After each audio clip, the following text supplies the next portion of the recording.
Olá, seja bem-vindo a mais um vídeo do canal Replay Audiolivros. Antes de começar, eu gostaria de te passar um recadinho. Você já pensou em escrever um livro? Aprenda a escrever um livro e publicar sem o uso de uma editora. Comece agora mesmo a impulsionar sua carreira com um livro. Daqui a um ano, você vai desejar ter começado hoje. Aprenda a se autopublicar com um método simples, sem editora. Conheça as estratégias do autor mais vendido da Amazon no Brasil. Quando você publica um livro, as pessoas te olham com outros olhos. Escrever é um caminho fantástico para o autoconhecimento. Inspire e cause impacto na vida das pessoas e da sociedade. Coloque seu conhecimento e experiência em um livro e transforme sua vida. Quer saber mais? Na descrição deste vídeo eu deixei o link. Acesse e descubra o escritor dentro de você. Obrigado pela sua atenção. Boa leitura e sucesso em seus empreendimentos. O poder do pensamento positivo. Guia prático para a solução dos seus problemas diários. De Norman Vincent Peale.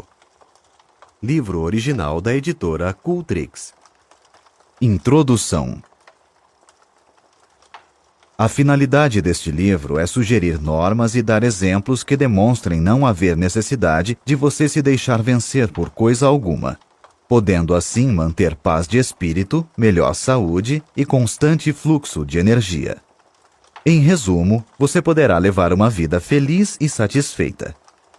Disso não tenho dúvida alguma, pois tenho observado inúmeras pessoas aprenderem e seguirem uma norma de conduta simples que lhes tem proporcionado em suas vidas os benefícios acima. Tais asserções, que poderão parecer extravagantes, baseiam-se em demonstrações observadas na experiência humana. Realmente, muitas pessoas se deixam vencer pelos problemas da vida cotidiana. Passam os dias lutando, talvez até mesmo lamuriando-se, sob o peso de um penoso ressentimento para com aquilo que consideram a má sorte que a vida lhes reservou. Em certo sentido, poderá haver tal coisa como a sorte nesta vida, mas existe também um espírito e método pelos quais poderemos dominar e mesmo determinar essa sorte. É lamentável que as pessoas se deixem vencer pelos problemas, cuidados e dificuldades da existência, o que não deixa de ser completamente desnecessário. Ao dizer isso, certamente não ignoro nem mesmo menosprezo as dificuldades e tragédias do mundo, mas também não permito que elas predominem. Você poderá deixar-se dominar pelos obstáculos a ponto de eles o escravizarem e se tornarem os fatores dominantes. Sabendo como afastá-los do espírito, recusando-se a tornar-se mentalmente subserviente a eles e canalizando a força espiritual pelos seus pensamentos, você poderá sobrepujar os obstáculos que comumente poderiam esmagá-lo. Pelos métodos que delinearei, não haverá lugar para que tais obstáculos se interponham para destruir-lhe a felicidade e o bem-estar. Você apenas será vencido se quiser. Este livro lhe ensinará como não querer ser derrotado. O objetivo deste livro é direto e simples. Não há nele pretensão de oferecer lavores literários e tampouco demonstrar quaisquer conhecimentos desusados da minha parte. Foi escrito com o único fim de auxiliar o leitor a conseguir uma vida feliz, satisfeita e digna. Creio inteira e entusiasticamente em certos princípios realmente eficientes, que, se praticados, proporcionarão uma vida vitoriosa. É meu alvo expô-lo neste volume de uma maneira lógica, simples e compreensível, a fim de que o leitor possa aprender um método prático pelo qual chegue a construir para si, com a ajuda de Deus, a espécie de vida que deseja no âmago de seu coração. Se você ler este livro com profunda atenção, absorvendo cuidadosamente os seus ensinamentos, e se praticar sincera e persistentemente os princípios e fórmulas nele expostos, irá experimentar extraordinária melhora em si mesmo. Usando a técnica nele delineada, poderá alterar ou modificar por completo as circunstâncias em que agora vive, passando a dominá-las ao invés de ser dominado por elas. Suas relações com as outras pessoas tornar-se-ão melhores. Você será benquisto. Apoderando-se de tais princípios, gozará uma nova e agradável sensação de bem-estar. Poderá atingir um grau de saúde que até então desconhecia e experimentar novo e inefável prazer na vida.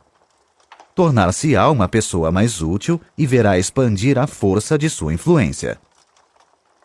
Como posso ter tanta certeza de que a prática desses princípios produzirá tais resultados? É muito simples. Durante muitos anos, na igreja do Colégio de Mármore da cidade de Nova York, ensinamos um sistema de vida criadora baseado numa técnica espiritual, anotando cuidadosamente sua atuação na vida de centenas de pessoas. O que faço não é uma série especulativa de asserções extravagantes, pois tais princípios operaram de modo tão eficiente durante tão grande período de tempo que se encontram agora firmemente estabelecidos como uma verdade documentada e demonstrável. O sistema delineado é um método aperfeiçoado, realmente extraordinário, para se viver feliz. Em meus trabalhos escritos, inclusive vários livros, em meus artigos que semanalmente aparecem em quase uma centena de jornais, no programa para as estações de rádio que venho fazendo há mais de 17 anos, em nossa revista, o Guideposts, e nas palestras em dezenas de cidades, tenho ensinado esses mesmos princípios científicos, porém simples, para se obter a saúde e a felicidade. Centenas de pessoas os têm lido, escutado e praticado, e os resultados têm sido invariavelmente os mesmos: vida nova, nova energia, aumento de eficiência e maior felicidade. Como muitas pessoas me pediram que pusesse esses princípios em forma de livro, o que seria melhor para estudar e praticar, resolvi então publicar esse novo volume, sob o título de O Poder do Pensamento Positivo. Desnecessário acentuar que os poderosos princípios aqui contidos não são inventados por mim. São nos dados pelo maior mestre que já viveu e ainda vive. Este livro ensina a religião aplicada. É um sistema científico de técnica prática para se viver feliz e que surte efeito. Norman Vincent Peale. Você acabou de ouvir o trailer. Agora fique com o começo deste audiolivro. Capítulo 1. Tenha confiança em si mesmo. Tenha confiança em si mesmo. Tenha confiança em suas aptidões. Sem uma confiança simples, porém sólida em sua própria força, você não poderá ser coroado de êxito nem ser feliz. Terá, porém, sucesso se tiver a necessária confiança em si mesmo. A sensação de inferioridade e de inaptidão costuma intervir na materialização de nossas esperanças. Mas se tivermos confiança em nós mesmos, atingiremos nossos objetivos. Dada a importância dessa atitude mental, este livro auxiliará você a ter fé e a libertar a sua força interior. É contristador notar o número de pessoas que se veem prejudicadas e infelizes em virtude desse mal que popularmente se designa por complexo de inferioridade. Mas você não tem necessidade alguma de saber desse mal. Você pode vencê-lo mediante certas medidas, podendo desenvolver em si mesmo uma fé criadora, uma fé que justifica. Após falar perante uma convenção de homens de negócios no auditório de uma cidade, estava eu ainda no palco cumprimentando algumas pessoas quando se acercou de mim um homem presa de viva emoção. Perguntou-me se podia falar comigo a respeito de uma questão importante que o atormentava. Pedi-lhe que esperasse até que todos saíssem. Quando isso se deu, fomos sentar-nos nos bastidores do palco. Estou nessa cidade para tratar de um negócio mais importante da minha vida, explicou. Se eu for bem-sucedido, será a minha felicidade. Se fracassar, serei um desgraçado. Sugeri-lhe que se acalmasse um pouco e não encarasse a questão sob um aspecto assim tão desanimador. Se fosse coroado de êxito, seria naturalmente esplêndido. Se não o fosse, bem, começaria novamente a vida. Falta-me confiança em mim mesmo, murmurou ele com desalento. Não tenho confiança em mim, nem creio que possa adquiri-la. Sinto-me deprimido, completamente sem coragem. Realmente, lamentou, sinto-me prestes a naufragar e dizer que estou com 40 anos de idade. Por que me vejo sempre atormentado por essa sensação de inferioridade, por essa falta de confiança e essa descrença constante? Ouvi sua conferência esta noite, o que o senhor falou sobre o poder do pensamento positivo, e desejo perguntar-lhe como poderei adquirir essa confiança em mim mesmo. Há certas medidas a tomar, respondi. Em primeiro lugar, é importante descobrir por que tem essa sensação de que não tem poder algum. Isso requer análise e levará tempo. Devemos sondar os males de nossa vida emotiva, do mesmo modo que o faz um médico ao procurar descobrir algo que fisicamente esteja mal. Não se pode fazer isso imediatamente nessa nossa curta entrevista de hoje. Talvez o seu caso exija certo tratamento para que se possa conseguir uma solução permanente. Contudo, a fim de que o possa auxiliar no problema que o preocupa, vou dar-lhe uma fórmula que surtirá efeito se a usar. Quando estiver na rua, sugiro que repita certas palavras que lhe vou dar. Diga-as várias vezes depois de se deitar. Quando acordar amanhã cedo, repita-as 3 vezes antes de se levantar. Quando estiver a caminho para ir tratar do seu importante negócio, repita-as novamente 3 vezes. Faça-o com fé de que receberá força e aptidão suficiente para tratar do problema. Mais tarde, se quiser, poderemos analisar o seu caso básico. Independentemente do que poderá acontecer ao seguir esse estudo, a fórmula que lhe vou dar agora poderá afinal ser um grande fator na cura. Eis as palavras que lhe recomendei. Poderei fazer tudo com a ajuda de Cristo. Ele me dará forças. Filipenses, capítulo 4, versículo 13.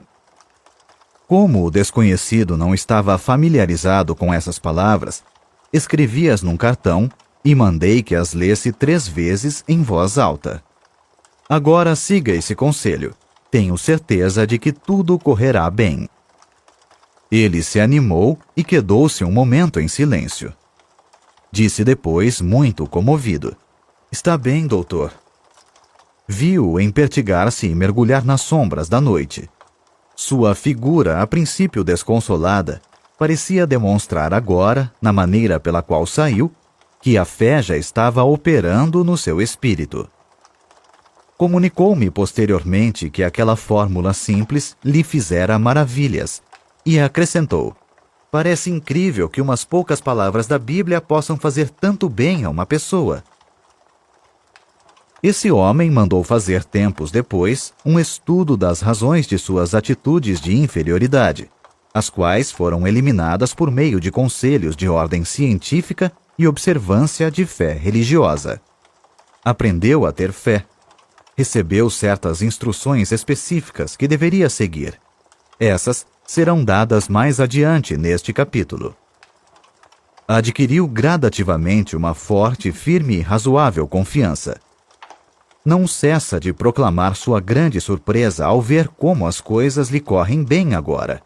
Sua personalidade adquiriu um caráter positivo e não negativo, de modo que não mais afugenta o êxito, ao contrário, costuma atraí-lo para si. Possui agora verdadeira confiança em sua própria força. Há várias causas para a sensação de inferioridade e não são poucas as que se originam da nossa infância. O diretor de uma companhia consultou-me a respeito de um jovem a quem desejava promover. Acontece, porém, explicou ele, que não podemos contar-lhe certas informações importantes e sigilosas. É lamentável. Não fosse isso, falo-ia meu assistente na administração. O rapaz tem todas as aptidões necessárias, mas fala muito e, sem que seja esta a sua intenção, divulga questões de natureza particular e importante.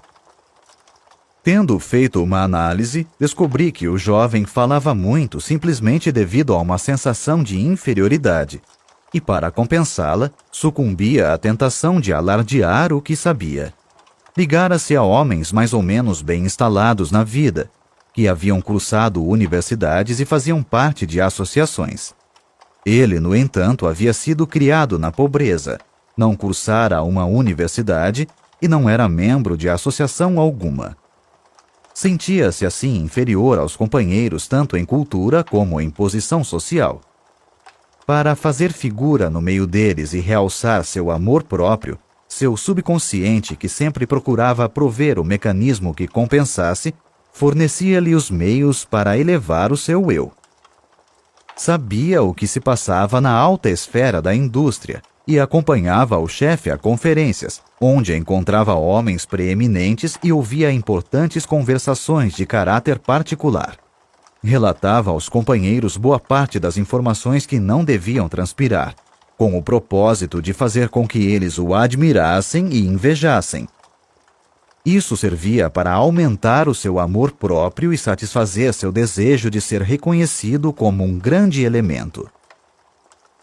O chefe, um homem bom e compreensivo, quando percebeu a causa dessa característica de sua personalidade, fez ver ao rapaz as oportunidades a que suas aptidões poderiam conduzir. Descreveu-lhe também como aquela sua sensação de inferioridade fazia com que não se pudesse contar com ele em assuntos confidenciais. Caindo em si e observando depois sinceramente a técnica da fé e das orações, o jovem veio a tornar-se um valioso elemento na companhia. Sua verdadeira força tinha se libertado. Posso, talvez, por meio de uma referência pessoal, ilustrar a maneira pela qual muitos jovens adquirem o complexo de inferioridade. Quando menino, eu era extremamente magro. Tinha muita energia, fazia parte do time de corredores nas competições esportivas, gozava de boa saúde e era bastante rijo, mas muito magro. Isso me atormentava porque não queria ser magro. Desejava ser gordo. Chamavam-me de magricela e eu não gostava desse apelido. Preferiria que me chamassem de gorducho. Sonhava em ser valentão, forte e gordo. Fazia de tudo para engordar. Bebia óleo de fígado de bacalhau, consumia uma grande quantidade de milkshakes, sorvetes de chocolate com creme e nozes, bolos e tortas, mas era como se nada adiantasse. Não engordava mesmo. Passava noites acordado pensando no meu físico e sofria com isso. Continuei a tentar ganhar peso até quase os 30 anos, e foi então que, inesperadamente, comecei a engordar a olhos vistos. A gordura começou a preocupar-me. Passara da conta. Finalmente tive que fazer uma dieta para reduzir o peso. Foi um sofrimento poder conseguir um corpo mais ou menos razoável. Em segundo lugar, para encerrar esta análise pessoal que estou expondo, para mostrar aos outros como opera esse mal, eu era filho de um pastor e ninguém se esquecia de lembrar-me esse fato. Todos os companheiros podiam fazer o que bem entendessem, mas ai de mim se tentasse fazer uma pequenina coisa qualquer. Lá vinha a crítica. Oh, você, um filho de pastor? Não queria ser filho de pastor, pois é de se supor que seus filhos devem ser a delicadeza em pessoa. Desejava ser conhecido como sendo um valentão. Talvez seja essa a razão por que os filhos de pastores adquirem a reputação de serem algo intratáveis.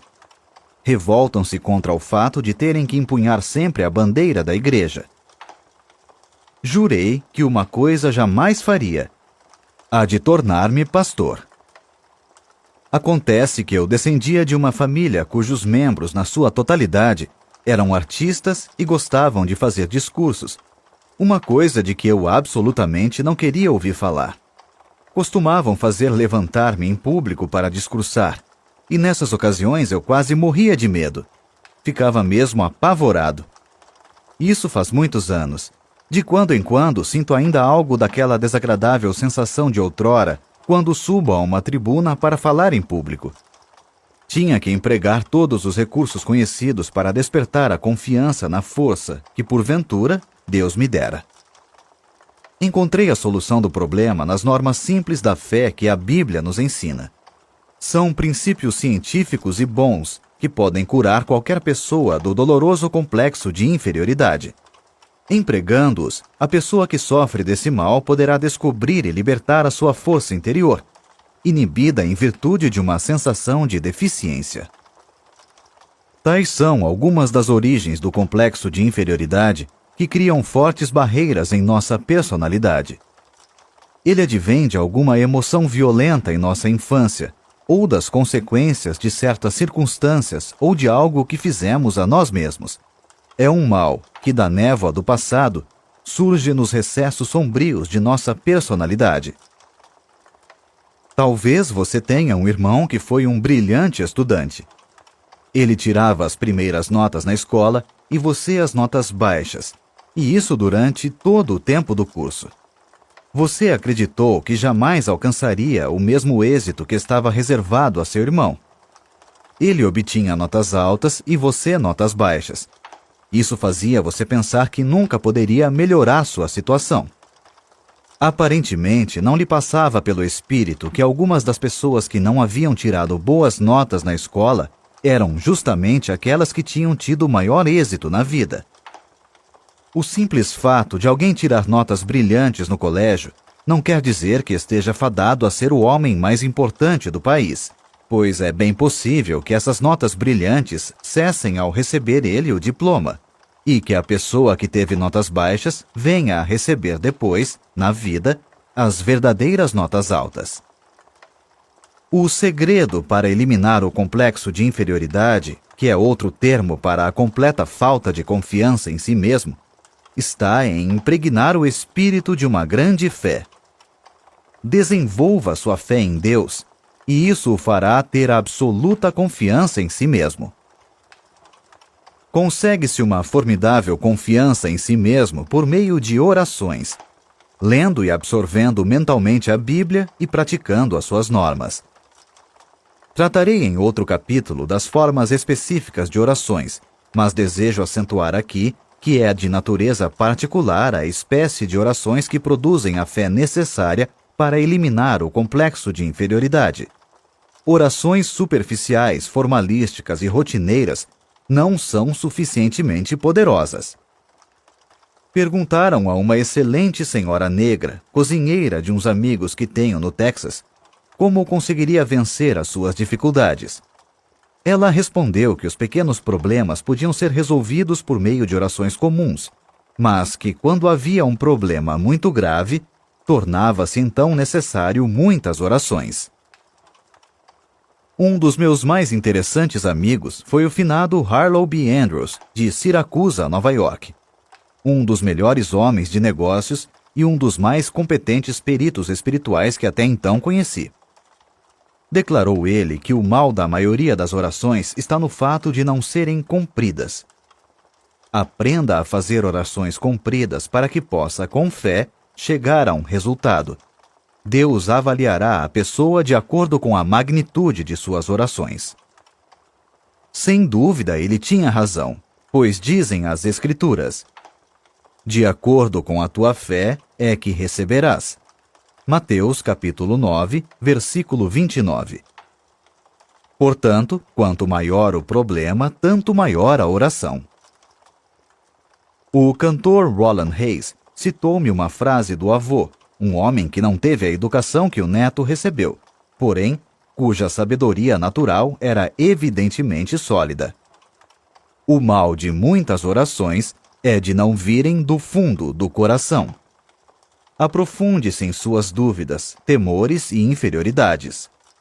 Ore muito, faça muitas orações, fazendo-as brotar do íntimo de seu coração, e conquistará uma vital e forte confiança em si mesmo. Procure um competente conselheiro espiritual e deixe-o ensinar-lhe como ter fé.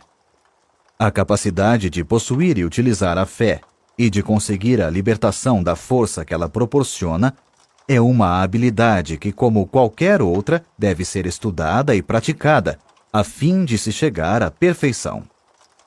No fim deste capítulo, há uma lista de 10 sugestões para se vencer o complexo de inferioridade e desenvolver a fé. Pratique-as diligentemente e elas o auxiliarão a criar confiança em si mesmo, dissipando a sua sensação de inferioridade, por mais profunda que seja. Nesse ponto, desejo frisar que para adquirir essa sensação de confiança, é de grande eficiência a prática de infundir no espírito conceitos encorajadores.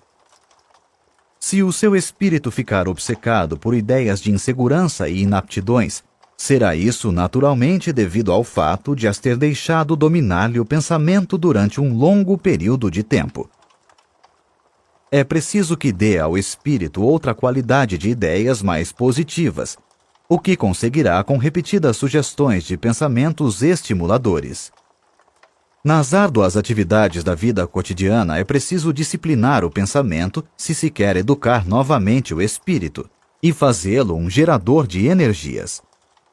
É possível, mesmo em meio aos trabalhos diários, alimentar o espírito com pensamentos estimuladores.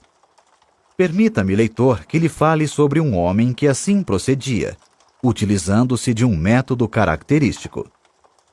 Numa manhã de rigoroso inverno, ele veio buscar-me no hotel numa cidade do Oeste Central, para levar-me a outra cidade 35 milhas distante, onde eu tinha que fazer uma palestra. Subimos ao automóvel.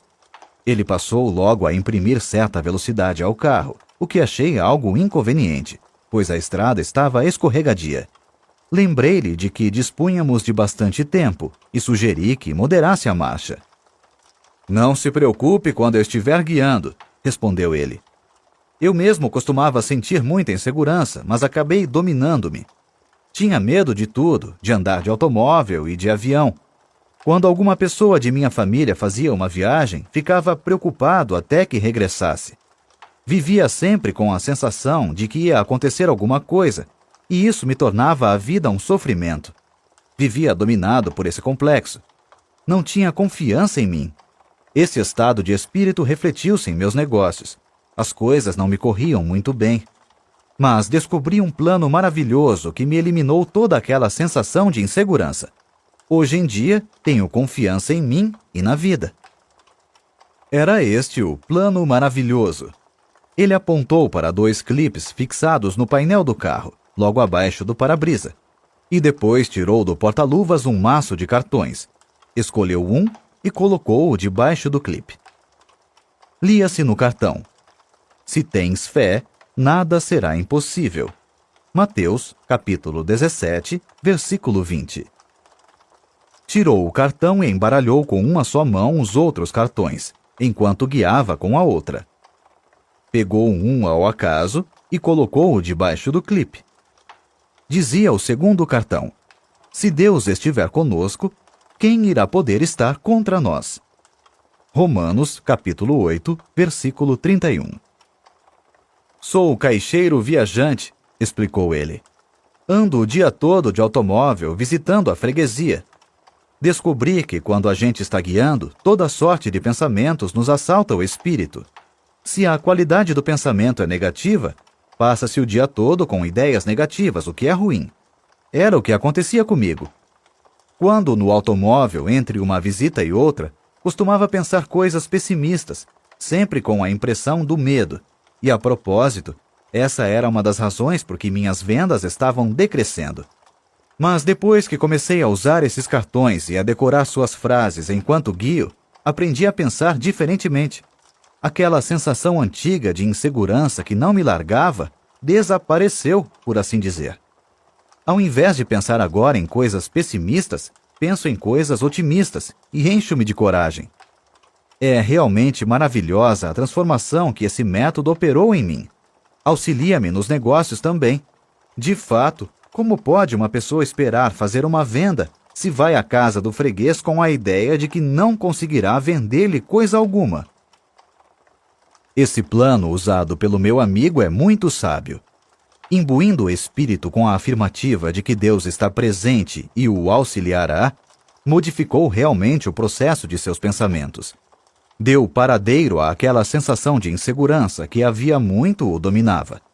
Libertou-se-lhe a poderosa força que nele se achava inibida. Formamos essa sensação de insegurança ou segurança consonante à maneira de pensarmos.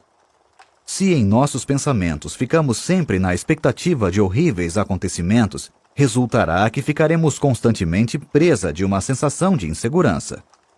O que é ainda mais grave, tenderemos a criar, pela força do pensamento, as próprias condições que tememos. Aquele vendedor realmente criou resultados positivos pensando em coisas estimuladoras por meio daquele processo de colocar os cartões diante de si no carro. Sua força, curiosamente inibida por uma psicologia derrotista, flui agora de uma personalidade na qual foram estimuladas atitudes criadoras. A falta de confiança em si mesmo é aparentemente um dos grandes problemas que atormentam um considerável número de pessoas hoje em dia. Fez-se uma investigação em 600 alunos de cursos de psicologia. Pediu-se-lhes que expusessem os seus mais diferentes problemas pessoais. 75% declararam que não tinham confiança em si. Seguramente é de presumir que essa mesma grande proporção se aplique à população em geral. Encontram-se por toda parte pessoas que intimamente são medrosas, receiam enfrentar a vida, sofrem de uma profunda sensação de incapacidade e insegurança e duvidam de sua própria força. No íntimo de seu ser, não confiam em sua capacidade de arcar com responsabilidades. Com isso, deixam de aproveitar as oportunidades que aparecem. Vivem sempre atormentadas por um vago e sinistro temor de que algo não vai dar certo. Não acreditam que o que desejam ser depende unicamente delas, razão por que procuram contentar-se com algo menos digno do que poderiam conseguir com a sua capacidade. Milhares e milhares de pessoas passam a vida rastejando, vencidas e presas do medo. No entanto, na maioria dos casos, tal negação de força é desnecessária. Os golpes da vida, a acumulação de dificuldades e a multiplicidade de problemas tendem a solapar as energias e a deixar a pessoa gasta e desencorajada. Em tais condições, a verdadeira situação da força se acha muitas vezes obscura, e a pessoa deixa-se vencer pelo desânimo, o que os fatos, aliás, não justificam. É vitalmente essencial avaliar novamente os bens que a nossa personalidade possui. Se o fizermos de modo razoável, constataremos que a nossa situação é menos penosa do que se nos afigura. Um exemplo. Um homem de 52 anos veio consultar-me uma vez. Demonstrava estar completamente desesperado. Disse-me que estava liquidado. Informou-me que havia perdido tudo o que tinha, fruto de toda uma existência de trabalho. Tudo? Perguntei. Tudo. Estou liquidado, repetiu. Não ficou coisa alguma. Perdi tudo. Não há mais esperanças e estou muito velho para recomeçar a vida. Perdi toda a fé em mim. Naturalmente, condoeu-me aquela situação. Mas era evidente que a principal dificuldade era o fato de as pesadas sombras do desespero lhe terem penetrado o espírito, descolorindo-lhe as perspectivas e provocando-lhe uma distorção. Suas verdadeiras energias tinham ficado inibidas com a tortura de seus pensamentos, travando-lhe assim a ação. Mas que tal se pegássemos uma folha de papel e anotássemos os bens que ainda lhe restam? Propus. Não há necessidade, suspirou ele. Não me ficou coisa alguma. Creio que já mencionei isso. Mesmo assim, vamos ver, insisti. Perguntei-lhe depois. Sua esposa ainda está com o senhor? Como? É claro que está. É uma criatura admirável. Há 30 anos que estamos casados. Jamais ela me abandonaria, por pior que fosse a situação. Está bem, vamos anotar isso. Sua esposa continua em sua companhia e não o abandonará, aconteça o que acontecer. Que diz a respeito dos filhos? Tem filhos? Tenho, respondeu. Tenho 3, e são realmente 3 criaturas adoráveis. Comoveu-me bastante a maneira com que eles logo me procuraram e disseram de seu amor por mim e que também não me abandonariam.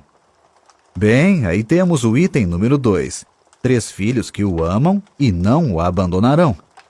Tem amigos? Sim, de fato tenho alguns bons amigos. Devo confessar que foram muito corretos. Vieram visitar-me e disseram que gostariam de auxiliar-me. Mas que podem fazer? Não podem fazer coisa alguma. Este é o item número 3. Tem alguns amigos que gostariam de ajudá-lo e o têm em grande estima. Que me diz de sua integridade? Agiu mal alguma vez? Não há nada contra a minha integridade. Sempre procurei agir direito. Tenho a consciência limpa. Muito bem. Anotemos a sua integridade como sendo o item número 4. Que me diz da sua saúde? Gozo de boa saúde. Poucas vezes fiquei doente. Creio que estou em boa forma fisicamente. Anotemos isso como sendo o item número 5, boa saúde. Que acha dos Estados Unidos? Acha que continuam ainda em franco comércio e seja o país das oportunidades? Acho sim.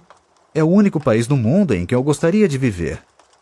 Eis o item número 6. O senhor vive nos Estados Unidos, o país das oportunidades, e está satisfeito de viver aqui.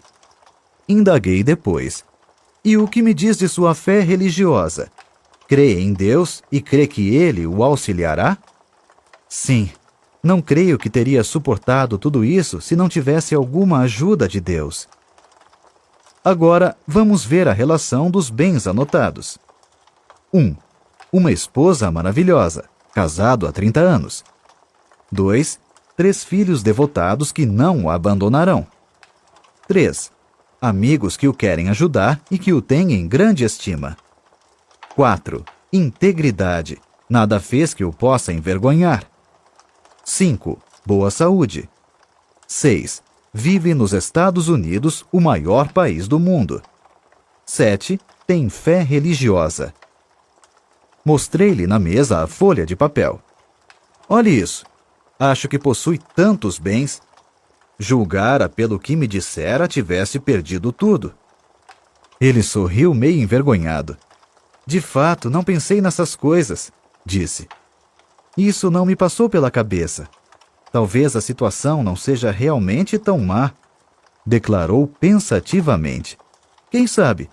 Talvez pudesse começar de novo a vida se conseguisse apenas adquirir certa confiança e pudesse sentir alguma força dentro de mim. Bem, ele compreendeu tudo e tratou de começar a vida novamente.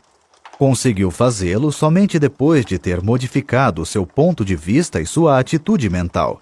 A fé varreu as dúvidas que o assaltavam, e uma força, o bastante para vencer suas dificuldades, emergiu do íntimo de seu ser.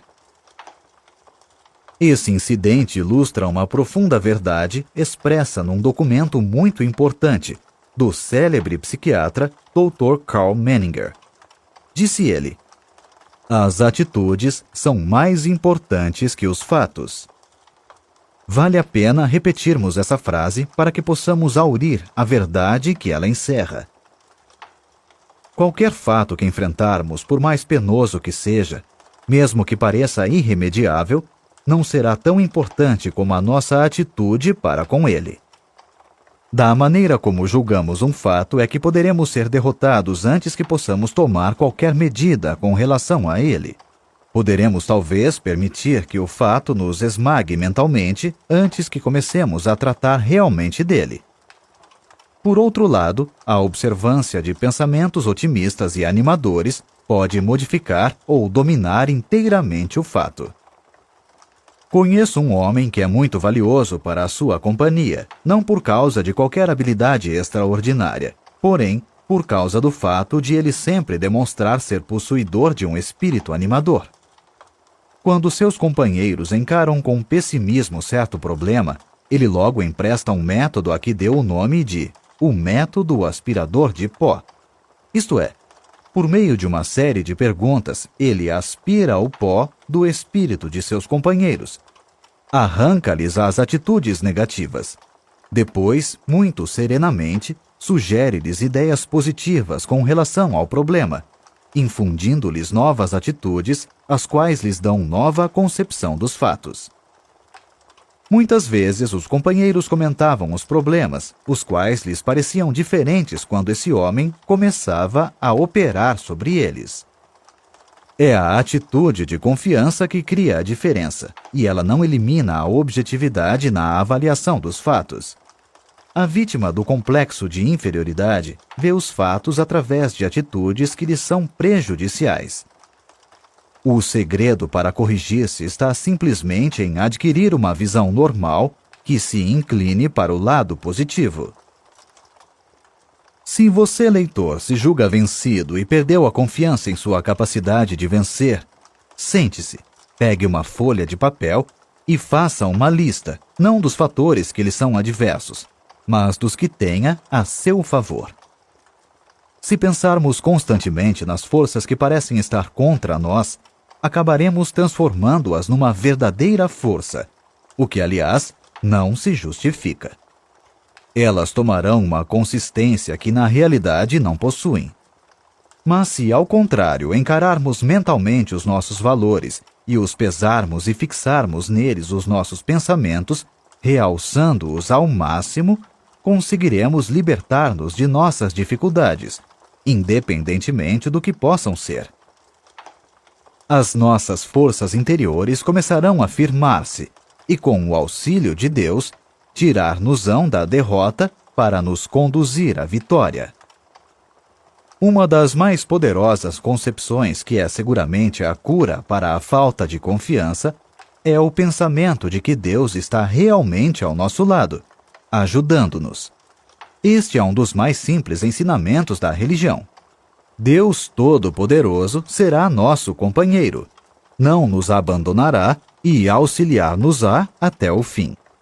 Nenhuma ideia é tão poderosa para desenvolver a confiança em nós mesmos como a dessa simples crença, quando praticada.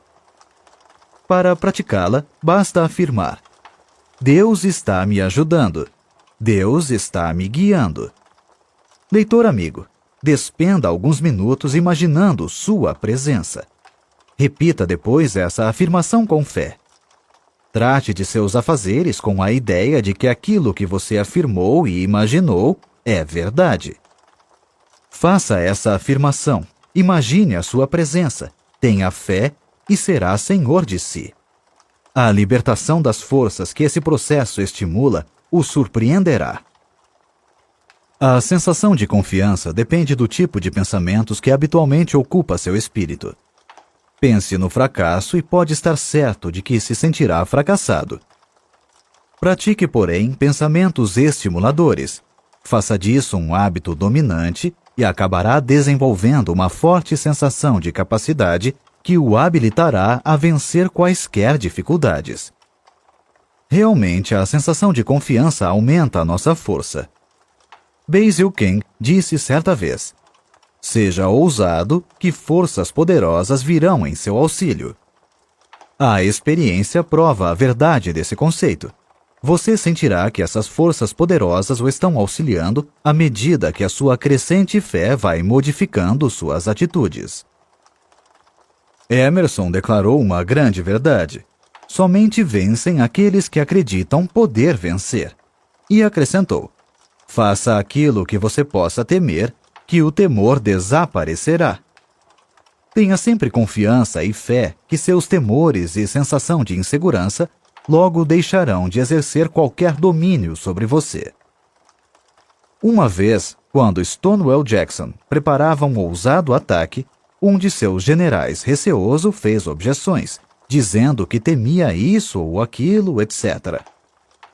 Jackson pousou a mão sobre o ombro de seu subordinado e disse-lhe: General, não se guie jamais pelos seus temores. O segredo está em encher o espírito com pensamentos de fé, confiança e segurança. Isso expelirá todos os pensamentos eivados de dúvidas e eliminará a falta de confiança. A um homem que durante muito tempo vivia atormentado por uma sensação de insegurança e temores, sugeri que lesse a Bíblia inteira, sublinhando com o lápis vermelho todas as citações nela contidas relativas à coragem e confiança. Ele acabou decorando-as. De fato, impregnou o espírito com os pensamentos mais sadios, mais felizes e mais poderosos que há no mundo. Esses pensamentos dinâmicos transformaram-no. De criatura desesperada que era, passou a ser um homem de força dominante. Foi notável a transformação que nele se operou em poucas semanas. De um espírito quase completamente fracassado, passou a ser uma personalidade confiante e inspiradora. Reconquistou a confiança em si mesmo e em sua própria força por meio de um processo simples, o de modificar o seu modo de pensar. Para resumir, que pode você fazer agora para criar confiança em si mesmo? Mencionamos abaixo 10 regras simples e exequíveis para dominar suas ideias de inaptidão e aprender a ter fé. Milhares de pessoas as têm empregado e obtido brilhante resultado.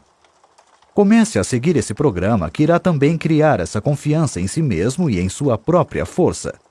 Você também terá essa mesma sensação de possante energia. 1.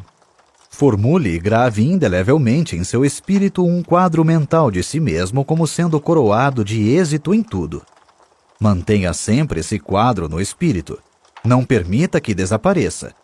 Seu espírito procurará desenvolver essa ideia. Jamais pense que irá fracassar. Jamais duvide da realidade dessa imagem mental.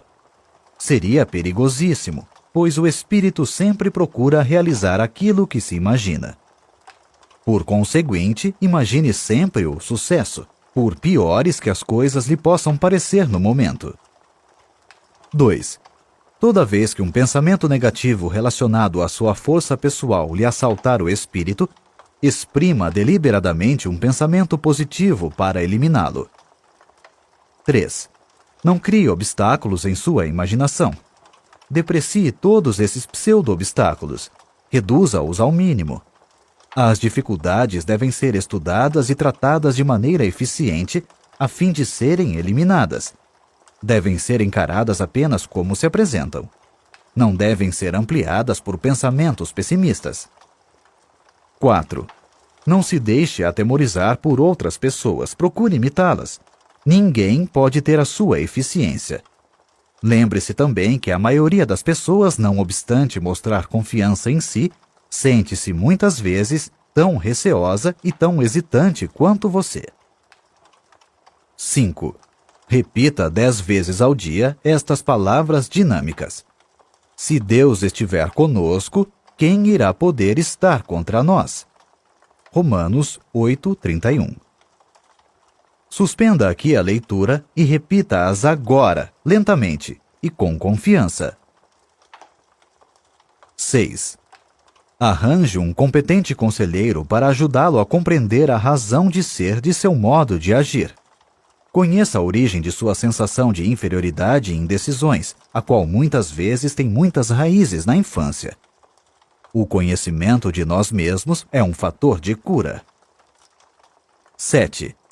Repita 7 vezes ao dia, em voz alta, se possível, o seguinte versículo: Poderei fazer tudo com a ajuda de Cristo. Ele me dará forças. Filipenses, capítulo 4, versículo 13. Repita-o agora. Esta declaração mágica é o mais poderoso antídoto que existe na Terra para os pensamentos pessimistas. 8. Avalie exatamente a sua própria capacidade e dê-lhe depois 10% de acréscimo. Não se torne egoísta. Trate de desenvolver o respeito próprio. Tenha confiança na sua própria força como sendo libertada por Deus. 9. Entregue-se a Deus. Para fazer isso, basta dizer simplesmente: estou entregue a Deus. Creia depois que está recebendo, nessa ocasião, todas as energias de que necessita. Sinta-as fluindo para dentro de você. Afirme que o reino de Deus está na sua própria alma. Lucas, capítulo 17, versículo 21. Na forma de uma força apropriada para enfrentar a vida. 10. Lembre-se que Deus está com você e que nada poderá vencê-lo. Creia que está agora recebendo dele toda a força necessária.